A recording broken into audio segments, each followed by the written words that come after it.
we're going to play a trailer for the movie, for those of you that haven't seen it. And I'll just sit here until we're ready for me.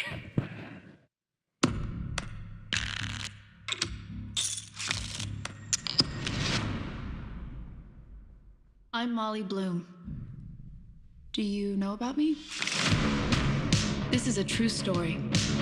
You ran games in LA for roughly 8 years? Yeah. And then you ran games in New York for roughly 2. I haven't run a game in over 2 years, not to spoil the ending. But that's when the government raided my game and took all of my money, assuming all of it was made illegally, which it wasn't. In this room, you couldn't buy your win. I'm all in. You couldn't buy me, and you couldn't buy a seat at the table. Movie stars, athletes, billionaires, that's just the tip of the iceberg. You're not taking percentage of the pot? No. Keep it that way because you don't want to break the law when you're breaking the law. Am I breaking the law? Not really. We're able to find out for sure, aren't we? Laws are written down. You had meetings in LA about your broken life rights. I did. You spent 8 years running the world's most exclusive, glamorous, and decadent man cave. In the office? Guarantee the publishers certain elements, then I can get you $1.5 million. What kind of elements? I passed. I'm just curious as to why you passed and what would appear to be the only way out you have. You have to use real names. Creative differences. The law that I'm accused of breaking defines gambling as betting on games of chance. Yes. Poker's in a game of chance. Poker's a game of skill. Why does a young woman who, at 22, has a gold-plated resume, why does she run poker games? Your risk is nuts. You're gonna get blown up. You got $2.8 million on the street right now. That money should be in your hands. Just how deep into the Russian mob were you? There's a new offer on the table. Complete immunity. We hand over the hard drive. You've seen what's on those hard drives. Families, lives, careers will be ruined. Why are you in this alone? Where are the people you're protecting by not telling the whole story? It's not their names. I'm protecting Charlie. It's mine. Tell me why! Because it's all I have left. Because it's my name.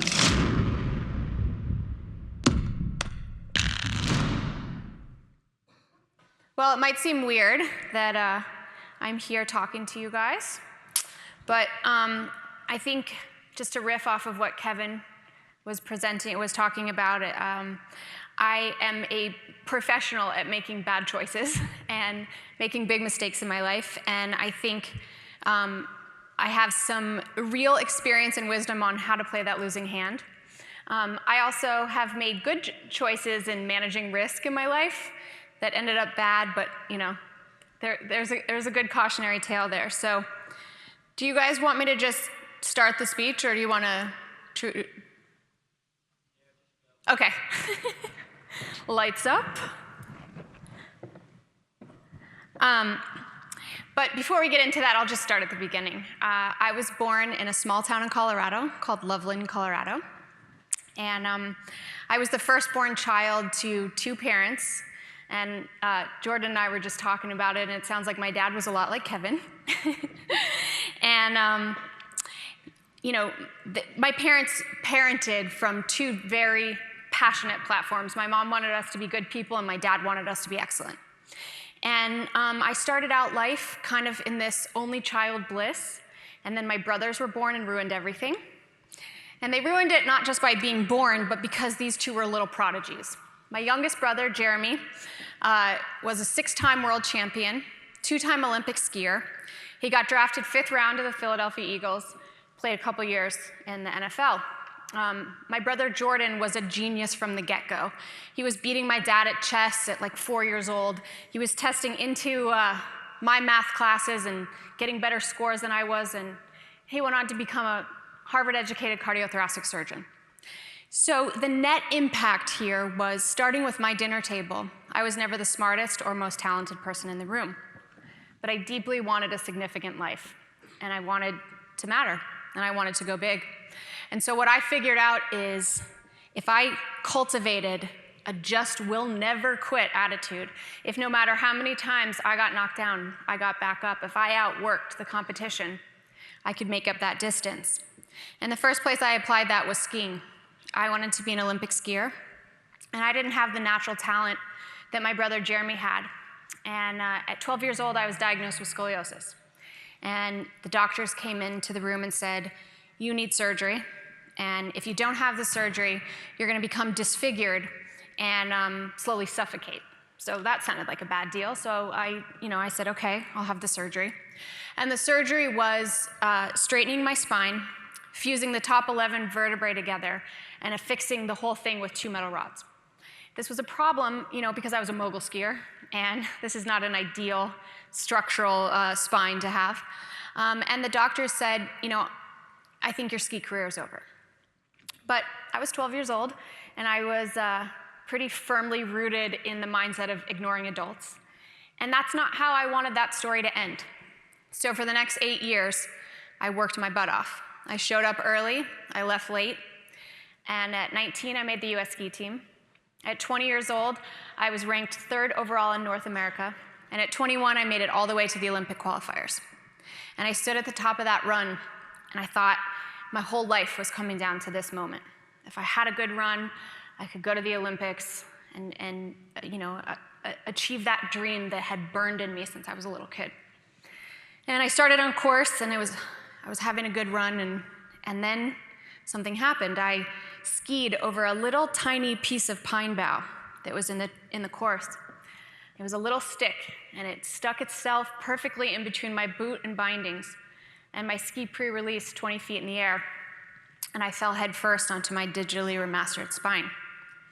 When I came to, I remember a ton of pain, and I remember distinctly the doctor saying, if you keep at this, you might never walk again. So that was the end of my ski career that day.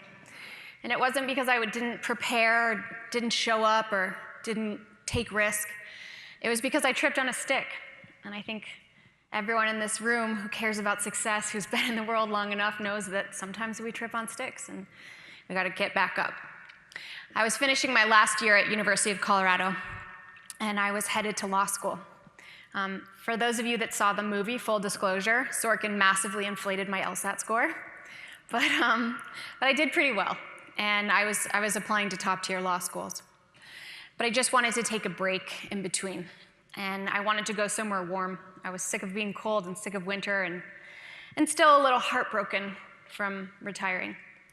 And so I went to Los Angeles, and my parents wouldn't support financially or emotionally this little hiatus. So I got a job at a restaurant, the first restaurant that hired me, and they were a fine dining restaurant. And when they asked me if I knew anything about fine dining, I lied. I mean, I was from Loveland, Colorado, the nicest restaurant I'd been to is a Chili's. But, and this was Beverly Hills. And a couple weeks later, my boss called me in his office, and he said, "You're the worst waitress I've ever seen. And you know nothing about fine dining. But I see that you show up to work early, and you leave late, and you pick up shifts, and so I'm offering you a job as my personal assistant." And I said, "Well, what's the pay and what are the hours?" And he said, "You're not really in a position to negotiate."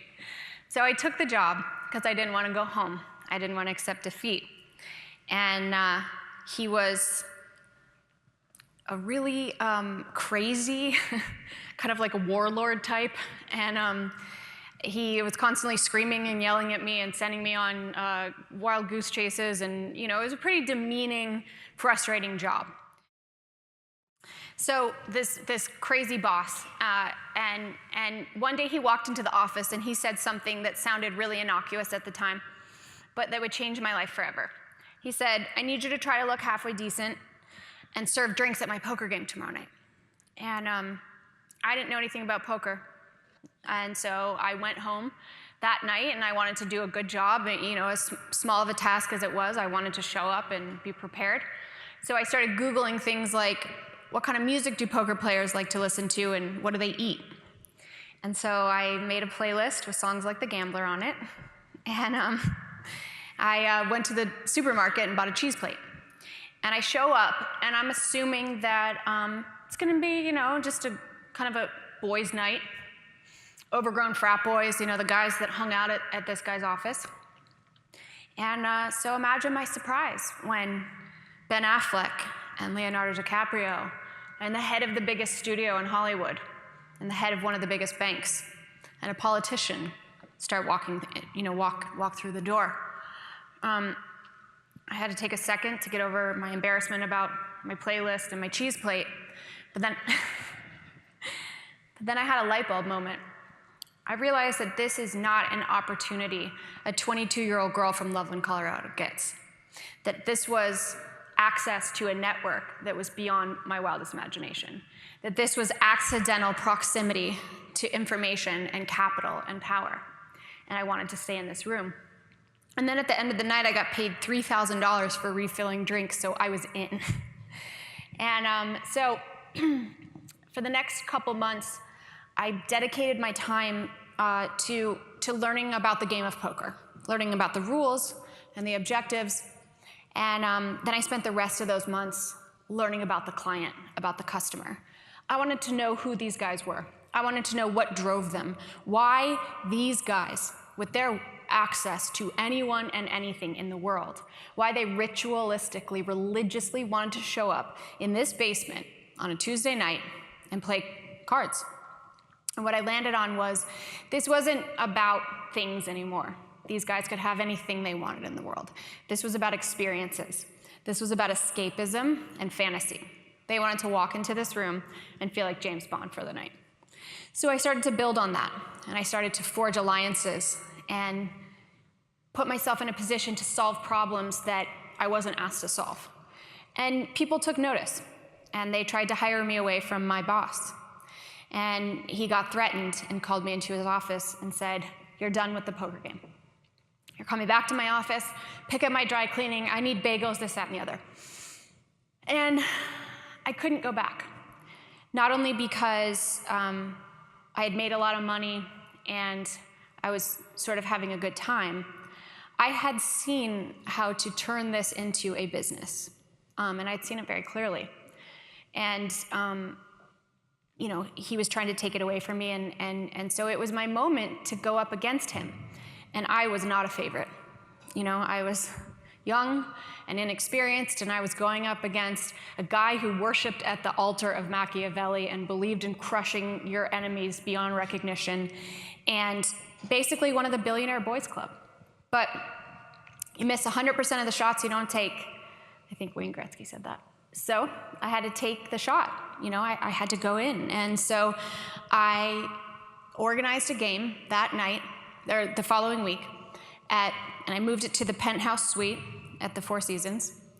I hired beautiful people and versed them on everyone's drink and food order, because what I've found in my life is no matter how rich or famous or a person's position in life, everybody wants a personalized experience. Everybody wants to feel special. I raised the stakes from $10,000 to $50,000 buy-in, because economics matter when we're talking about fantasy and engagement. And I staked a big celebrity in the game. I paid their buy-in because I knew that mattered too. And I basically invested all my money I had until this point in this game, and I invited everyone except for my boss. And they showed up, and the game was a hit. And I told them, I'm gonna be having games in this suite on Tuesday nights, and I'd love if you guys came. And they decided that they would come every week. And now I'm, in this position where I'm running one of the biggest poker games in the country. And everything was going really well. I started making $1 million a year, then $2 million.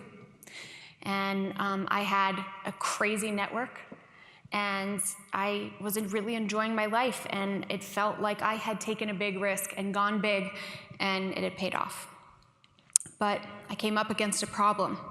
There was a poker player in the game, and he's a very famous celebrity.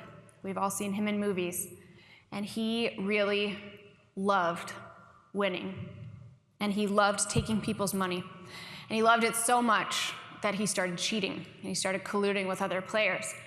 And I found out about this, and I had to put my foot down.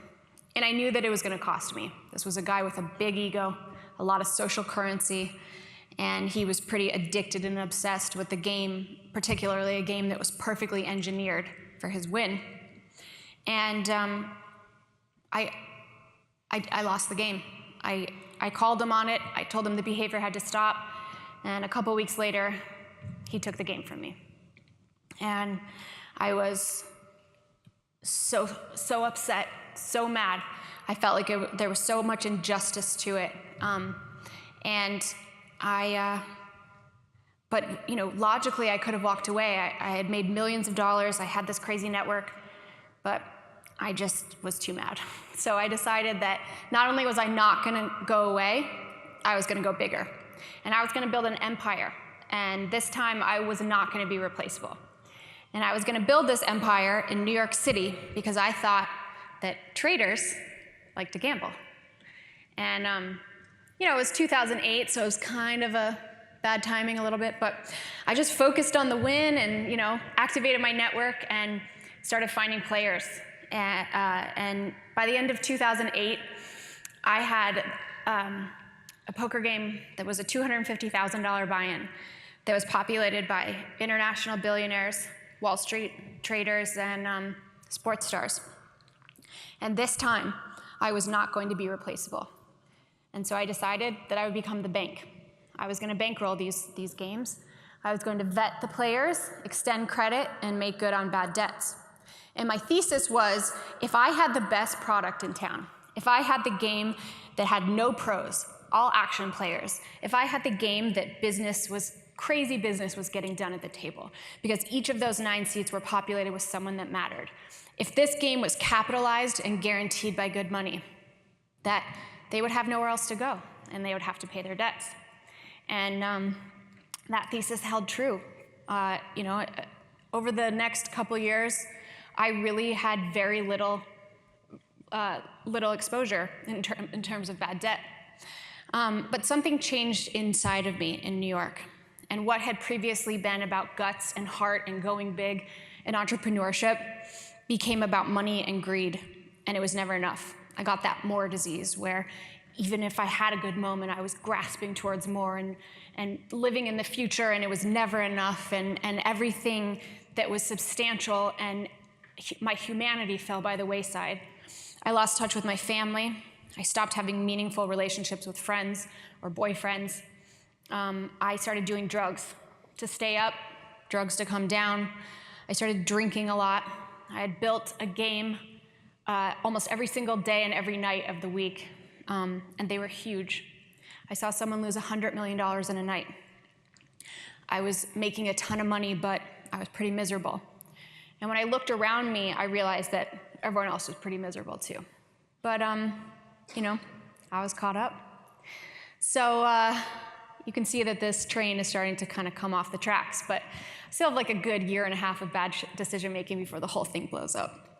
Back in LA, it turns out that one of my best players, most valuable players, a guy by the name of Brad, and we nicknamed him Bad Brad, because in 4 years, I never saw Bad Brad win a hand of poker. I mean, he was just terrible. To the point that even though he was great for business, I pulled him aside and said, Brad, the game might not be for you.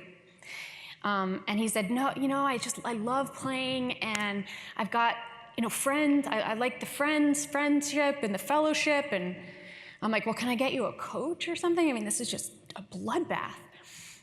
But something happened in that Brad would come, and, he literally didn't know, what top pair was. He didn't know anything about poker. And, but he would talk about his returns. He was a trader. He had a hedge fund. And he would talk about how glorious his returns were, and so people started investing with him, which seemed crazy, but Brad raised $20-30 million at the table. And it turns out that Brad was running a Ponzi scheme. So he would come to these games and splash all this money because he knew this was a really rich environment to raise. So when the feds got to him, he was very forthcoming about how he met this girl, Molly, and she convinced him to play in her poker game. And then he got, he lost all the money that he stole from his clients in this game. And so we had to pay back the $5 million that he lost. We got sued by the U.S. bankruptcy trustee.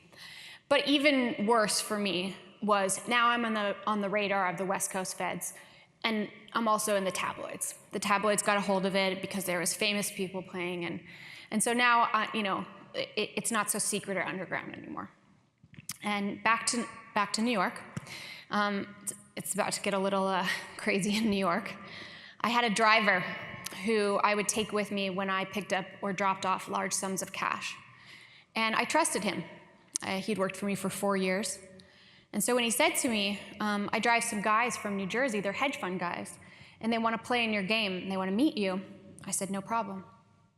And so I had them meet me at the Four Seasons bar uptown. And when they walked in, it was super clear to me that they were not hedge fund guys. They looked like they had just rolled off the set of Goodfellas. And they came in, and it was this very awkward exchange. And so I said, can I get you guys something to drink? And the one guy thought about it for a second, and he said, yeah, I'll have an appletini. And I'm like, really? Like, that's not what they do in the movies, you know? You're supposed to be like your mob, right? You know? Anyway, so that was the one brief moment of humor with the Italian mob. Then they got to their whole pitch very quickly. You know, this was their turf. This was their business. They would let me continue to operate, but I would have to partner with them. And I explained to them that just wasn't possible, and I politely declined their offer. I paid for their appletinis, and I left. And I had just recruited these Russian guys from Brighton Beach, and they were a dream. They wanted to play all day and all night. They seemed to have endless funds, and they gave a lot of action. And I had them vetted by my private investigators. You know, I mean, I had private investigators on the bankroll. I had bank people on the bankroll. I had to figure out who these people were that I was letting at this table and extending credit to. And their stories checked out. And the games were crazy. They were off the hook, and I just kept ignoring the phone calls I was getting from the Italians. And this was 2010, and it was around the holidays, and I got a knock at the door, on my door, and I thought it was my doorman. I lived in a pretty safe, secure building on the Upper East Side of New York. And the person on the other side of the door I didn't recognize. And he pushed his way in the door, and he put a gun in my mouth, and he beat the hell out of me, and he robbed me. And he said, you know, it's the next time you get the call, you know what the right answer is. And if you tell anyone about this, or you don't give the right answer, we're gonna go visit your family in Colorado. So this was pretty dark times. Not only was I jeopardizing my own life, I was jeopardizing people I really loved and cared about. And so I waited for my face to heal. I waited for a couple weeks, and I got the New York Times. And I'm wondering to myself, why haven't they called, you know? I mean, they sent their message, why haven't they called?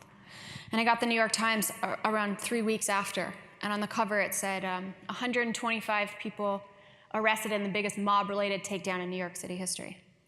So I skated by on that one. Never heard from them again. But things were really bad. The Russians, my genius find, were apparently not legitimate. They were running a huge auto insurance fraud scheme, and they had deep ties to the Russian mob. And the feds had been listening to their phones for a year, which means now they're listening to mine. So let me paint you a little picture. On the West Coast, we've got Ponzi schemes, celebrities playing in an illegal poker game. On the East Coast, the Italian mob, the Russian mob, Wall Street guys playing in an illegal poker game. And it's all connected by this, you know, girl, Molly Bloom from Loveland, Colorado, in way over her head. So, you know, I think we all know how this movie ends. The feds show up. I get tipped off. I have so many games going on. At this time, I'm just making my rounds, and I just missed the Fed showing up at one of my games. And my poker dealer said, "You better not come here. The FBI is here looking for you." So, in that moment, I just really wanted my mom. So I was scared, finally. So I grabbed a bag and my Beagle, and I tried to purchase a ticket on the way to JFK. And my credit card was declined. I used another one, and that card was declined. And I logged onto my accounts, and they all read negative $9,999,099. It was game over. That was an interesting phone call I had with Bank of America. You know, fell in humor. I like when I'm in elevators now, and like, you know, it's the key thing. This happened to me the other day, and I'm like, I don't have my key. Can I use your key to get up to the 5th floor? And the guy's like, yeah, you don't look like a criminal. I'm like, well.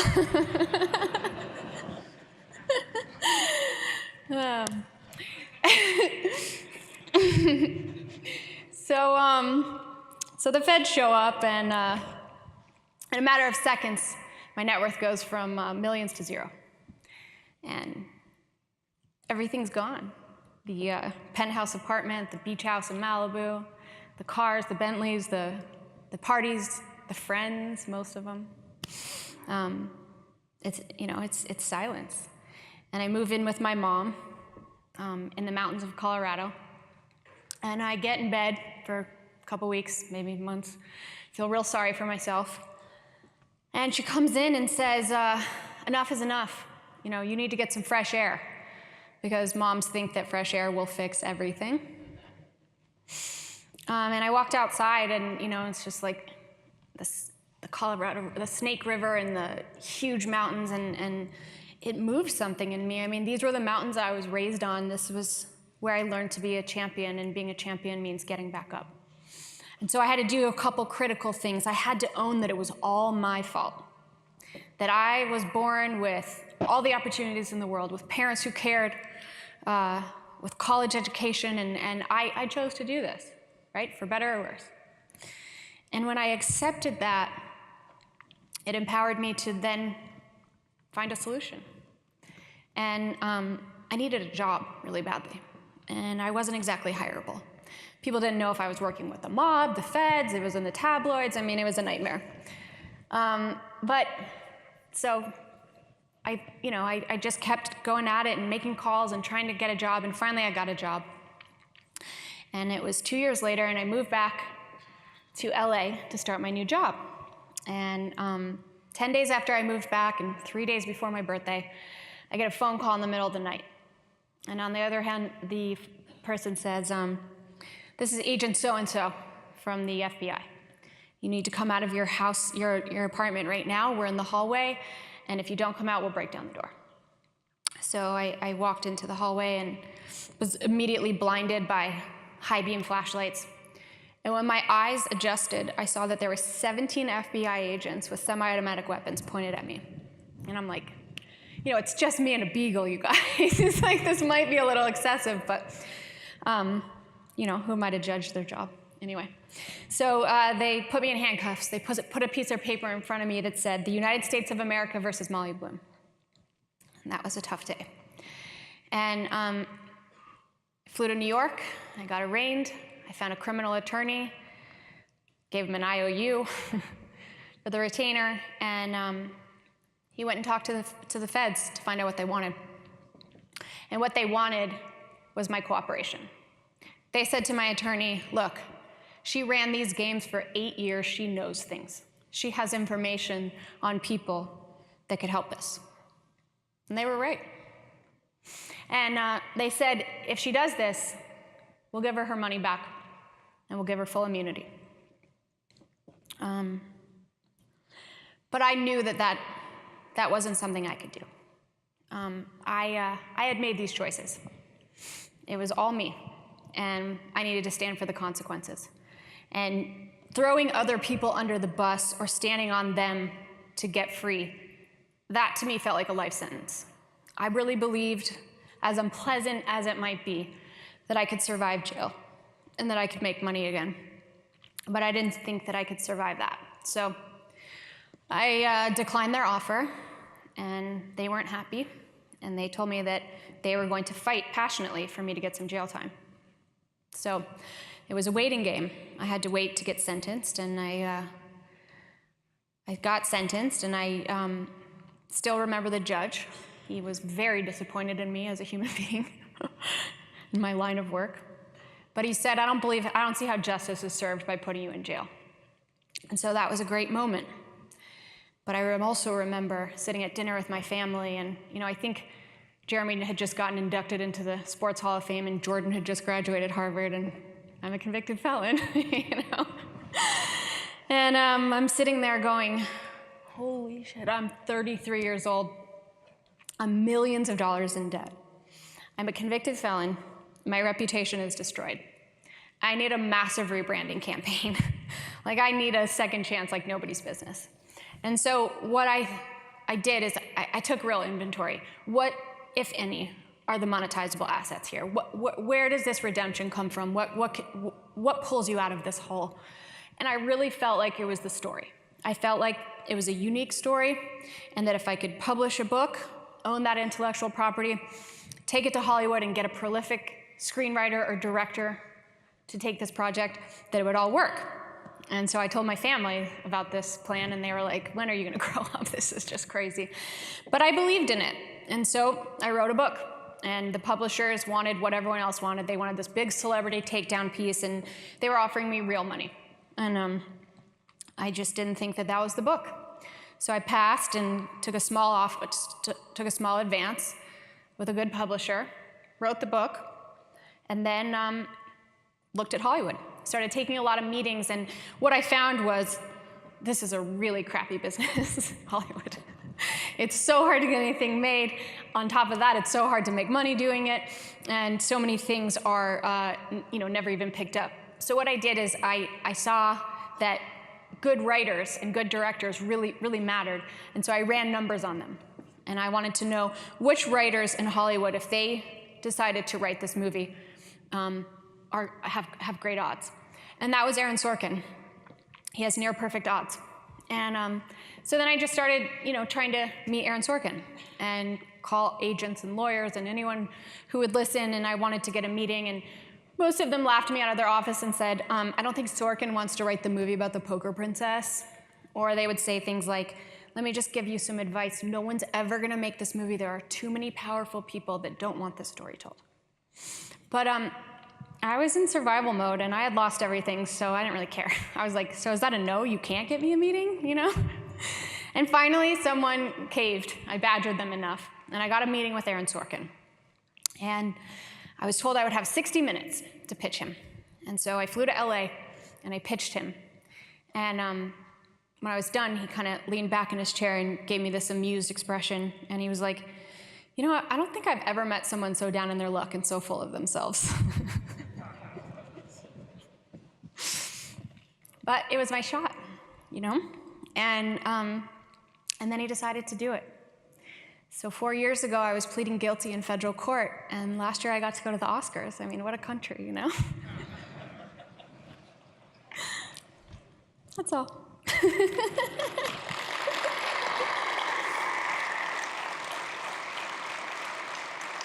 Any questions?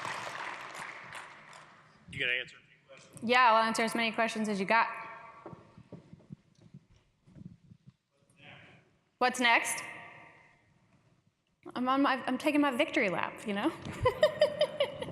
I'm writing another book, I'm speaking, I'm developing a couple television shows, and I'm figuring out something that I think will be meaningful to build. And I'm taking suggestions.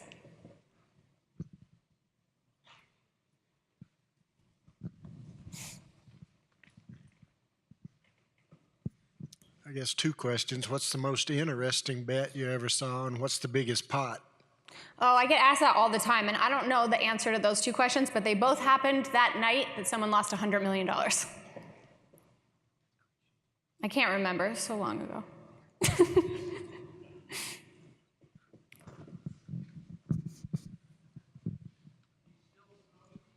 Yeah, my favorite thing to do in the world. The question was, do I still snow ski? Who won the 100? Everyone. And I got all my assets seized like 2 months later. That one hurt.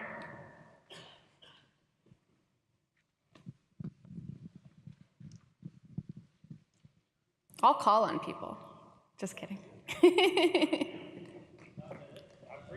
Yeah. Thanks, Kevin.